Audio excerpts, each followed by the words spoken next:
আসসালামু আলাইকুম। আসলে আপনাদের দেখায় গায়ে শক্তি থাকলে কি হয়। তখন গায়ে বেশি শক্তি হয়ে দেখা আমার দুইজনে, তখন আমরা যা করি, এই যে ছোট্ট একটা আমরা নার্সারি করছিলাম, কয়েকটা গাছ লাগাইছি। দেখো গাছ দেখো একটু। এই যে মরিচ গাছ লাগাইছি, মোটামুটি ভালো মরিচ আসছে, তো খাইছি অনেকগুলা।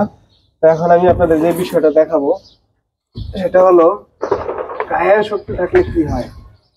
এই যে পানি জমে গেছে, এটা পানিগুলো পরিষ্কার করা হয় না, দেখছো? এই টবের পানিগুলা পরিষ্কার করা হয় না, পানিগুলা দিয়া দিয়ে দেবে। তো আমরা এখন গায়ের শক্তির রেজাল্ট উপভোগ করবো। ও, ভাবছিলাম টপটা কয়েকদিন বাইরে রেখে পরে ইনডোরে নিয়ে আসবো। এগুলো হচ্ছে সব ইনডোর প্লান্ট।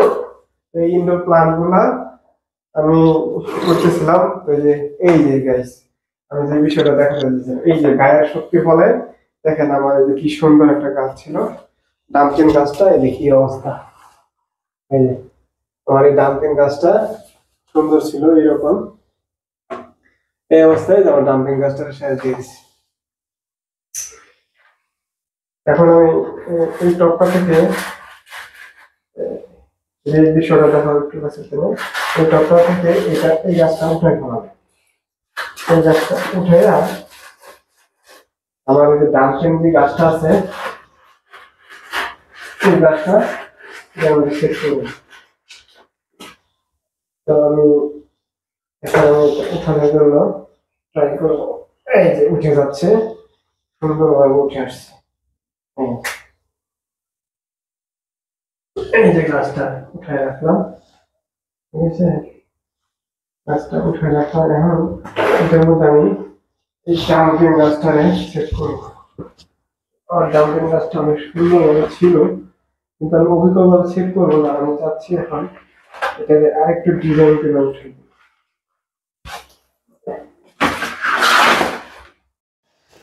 আমার সর্বপ্রথমে এই মাটিগুলো ভালোভাবে ছাড়িয়ে নিতে হবে। কারণ মাটিগুলো ছাড়িয়ে নেওয়ার কারণ হলো আমি গাছটা যাতে সমানভাবে টবের মধ্যে বসানো যায়। আর এইভাবে মাটি সব বসালে গাছটা একটু আঁকা বাঁকা হয়ে থাকবে। গাছটাকে সোজা করে বসানোর জন্য আমি প্রথমে ভালোভাবে মাটিগুলোকে ছাড়িয়ে নিব। এবং ছাড়িয়ে নেওয়ার পর দেখা যাবে যে গাছের যে শিকড়গুলো আছে, বাড়তি শিকড়গুলো আমি কেটে নিব। বাড়তি শিকড়গুলো কেটে নিয়ে গাছটাকে সুন্দর করে সাইজ করে নিয়ে তারপর আমি আমার টবের জন্য প্রস্তুত করব। টবে বসালাম, টবে বসিয়ে আমি পরে পর্যাপ্ত মাটি দিব। এতে মাটি দিব, কারণ পর্যাপ্ত মাটি দিব, এর জন্য আবার একটা খুঁটি দেওয়া অবশ্যই জরুরি দরকার। কারণ খুঁটি না দিলে গাছটা হেলে দুলে যাবে, কারণ গাছটার উপরে পাতা বড়। যেহেতু এটা ডামকেন গাছ বা পাতা বড়, এটাকে অনেকে পাতাবাহার বলেও ডাকে। তো এই গাছগুলো আসলে মূলত ইনডোর প্ল্যান্ট। ইনডোর প্ল্যান্ট গাছগুলোকে একটু যত্ন করতে হয়, একটু যত্ন করে রাখতে হয়। আর না তো যে এভাবে ভেঙে যাবে, পাতা নষ্ট হয়ে যাবে বা বেশি দিন টেকসই হবে না। সেজন্য আমি এগুলোর প্রতি একটু বাড়তি কেয়ার নেই। তো আপনারা যারা যারা ইনডোর প্ল্যান্ট করবেন বা রুমে সাজানোর জন্য বা ঘরে সাজানোর জন্য আপনারা বিভিন্ন ধরনের গাছ রাখতে চাচ্ছেন, তারা এই ধরনের ড্রামকেন গাছ বা ক্রোটন গাছ, পাতাবাহার বিভিন্ন ধরনের গাছ রুমে সাজিয়ে রাখতে পারেন। অবশ্যই সেক্ষেত্রে সতর্ক থাকতে হবে, কারণ ড্রামকেন গাছ কিন্তু বিড়ালের জন্য অনেক ক্ষতিকর। এই জন্য সবাইকে সাবধান থাকতে হবে।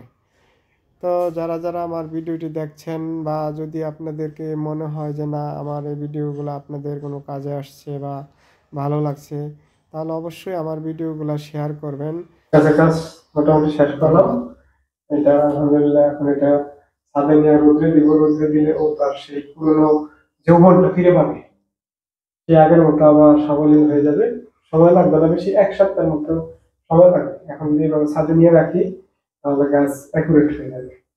এরপর আবার ইনডোরে নিয়ে আসবো।